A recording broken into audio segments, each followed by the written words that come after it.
au téléphone avec un député LFI, camarade Joseph, parce que un ancien judoka qu'on connaît bien ici sur l'antenne de Sud Radio, David Douillet, a passé un petit coup de gueule. Ouais, effectivement, parce que les athlètes français médaillés lors de ces Jeux Olympiques de Paris 2024, ils reçoivent une prime sur performance, notamment pour les médaillés.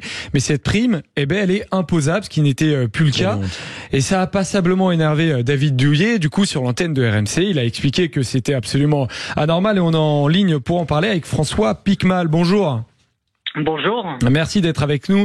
Vous êtes député LFI de Haute-Garonne. Qu'est-ce que vous en pensez, David Douillet? Il dit, pour certains athlètes, c'est de l'argent de poche, et pour d'autres, dans de petits sports, c'est immense. Fiscaliser ça, je trouve que c'est une honte. Est-ce que c'est une honte, François Piquemal? Alors moi, avec tout le respect que j'ai pour l'immense champion qui est David Douillet, je pense qu'il prend le mauvais angle. Par contre, ce qu'il dit, parce que j'ai lu l'intégralité de son propos, je me suis pas arrêté à cette phrase, et il dit quelque chose avec lequel je suis d'accord, c'est-à-dire que souvent une médaille olympique, c'est 10 à 15 ans de travail, sauf pour des gens qui ont des potentialités comme Léon Marchand, mais ce que ça revêt, c'est aussi la difficulté pour les sportifs de haut niveau. Il y en a aujourd'hui plus de 16 000 en France, et la plupart sont en fait dans la précarité et sont parfois sous le seuil de pauvreté, parce qu'il n'y a pas de dispositif qui les accompagne. Celles et ceux qui ont été accompagnés, par exemple, de manière correcte et cohérente pendant les Jeux Olympiques, sont une infime partie de nos sportifs de haut niveau. Alors on va le rappeler, François Piquemal, on va rappeler quand même qu'il y avait 40% des athlètes français à Rio qui étaient sous le seuil de pauvreté. Il y en a 0 aujourd'hui. Ils ont été accompagnés. Maintenant, on va pas dire qu'ils sont en train voilà, ils n'ont pas de l'argent qui coule des poches, nos athlètes, mais c'est une réalité. Voilà, ils sont plutôt dans une relative précarité, mais pas sous le seuil de pauvreté quand même. Alors, si, je vous assure qu'il y en a beaucoup qui le sont, parce que ceux qui ont été accompagnés, ils sont très peu nombreux. C'est 332 qui ont eu un soutien financier réel de plus de 2000 euros pour les JO. On a 571 athlètes qui sont aux JO français, et il y en a 16 000 qui sont des sportifs de haut niveau. Et d'ailleurs, vous les médias, vous avez à raison fait des articles montrant un certain nombre de sportifs et sportifs obligés de faire des cagnottes en ligne pour pouvoir avoir une préparation correcte, on va dire, pour ces Jeux Olympiques.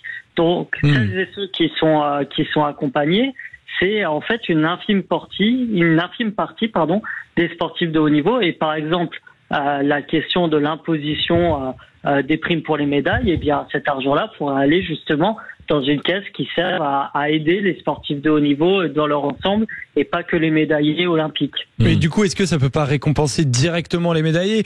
Est-ce que le fait, avant c'était défiscalisé, est-ce que c'est pas non plus dommage de les avoir à nouveau fiscalisés, alors que ça les récompensait directement? Ce qui est le fruit d'un travail olympique, c'est 8 ans environ, et donc ça fait une prime, c'est quelque chose comme 4 euros par jour, hein, quand on ramène à 8 ans.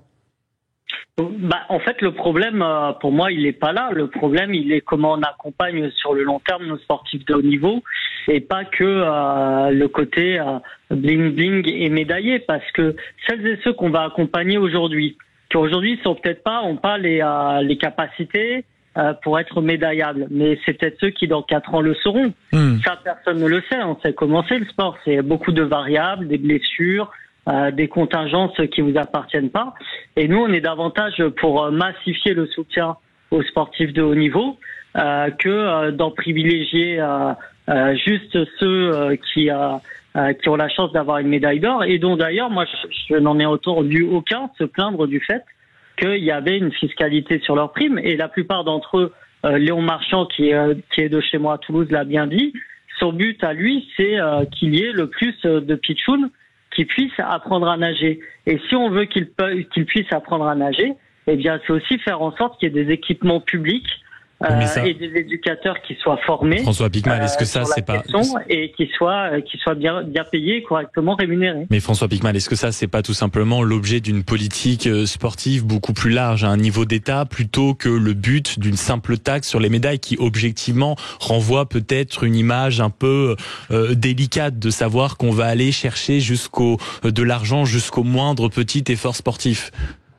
Mais en fait, pour moi, le débat, c'est pour ça que je disais que l'angle est mal choisi. Parce que la question de fond que pose David Douillet sur le soutien aux sportifs de haut niveau sur le long terme est pour moi la bonne. celle de la fiscalisation des médaillés, pour moi, est en fait assez... moi, je suis favorable, mais c'est assez accessoire. Et par contre, vous avez mis le doigt sur le vrai problème. Et moi, j'aimerais qu'il y ait des débats là-dessus, parce qu'on parle beaucoup des JO. C'est au-delà des médailles, quelle politique sportive en France? Et le nouveau Front populaire, par exemple, a présenté des mesures claires. On est pour qu'il y ait 1% du budget de l'État qui soit alloué au sport, une extension du chèque sport à 150 € et son élargissement, la reconstitution des emplois aidés, la rénovation des équipements et la création de nouveaux équipements qui soient inclusifs. Donc il y a plein de propositions et de débats à avoir sur le sport. Je vais vous donner juste un chiffre quand même qu'on a tendance à oublier suite à l'inflation. Il y a 24% des Français qui avaient une activité sportive en 2022 qui ont dû y renoncer en 2023 parce que les licences coûtent trop cher, parce que les salles de sport ont augmenté leurs tarifs et parce que aussi il y a un problème de temporalité pour pouvoir accéder au sport, et on sait à quel point c'est essentiel dans la vie en matière de santé publique. Patrick Vignal, sur l'antenne de Sud Radio, il y a quelques jours, dans les Vraies Voix, ex-député Renaissance, on le rappelle, évoquait la possibilité d'avoir une retraite, notamment pour les anciens sportifs. Est-ce que du côté de la France Insoumise, vous êtes d'accord avec cette idée-là? On est plus que d'accord, puisqu'on a déposé une proposition de loi avec ma collègue Karen Hérodi pour qu'il y ait une retraite pour les sportifs de haut niveau qui ont exercé leur sport avant 2012, parce qu'aujourd'hui il y a un régime un peu particulier qui fait que après 2012 on comptabilise vos trimestres et on les compense, parce que quand vous êtes sportif, souvent vous consacrez soit pleinement à votre sport, soit vous êtes à temps partiel et donc vous ne cotisez pas à taux plein. Et aujourd'hui, il y a 35 000 sportifs de haut niveau passés qui ont exercé avant 2012, qui ont cette problématique-là. Je pense notamment à Philippe Candeloro qui s'est exprimé sur le sujet.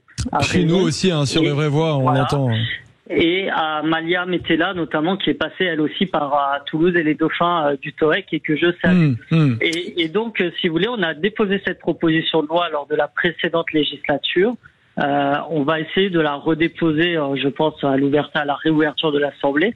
Mais c'est un vrai sujet, effectivement, que celle de la retraite des sportifs de haut niveau. Merci beaucoup, François Piquemal, député La France Insoumise, d'avoir été avec nous sur Sud Radio. Exactement, et puis il y a une transition qui était déjà toute faite puisque notre député a parlé de Toulouse, donc c'est juste l'occasion de marquer une très courte pause, et avec l'ami Quentin Gérard on reviendra sur les Toulousains qui visiblement sont pourvoyeurs de médailles françaises dans ces Jeux Olympiques. À tout de suite sur Sud Radio.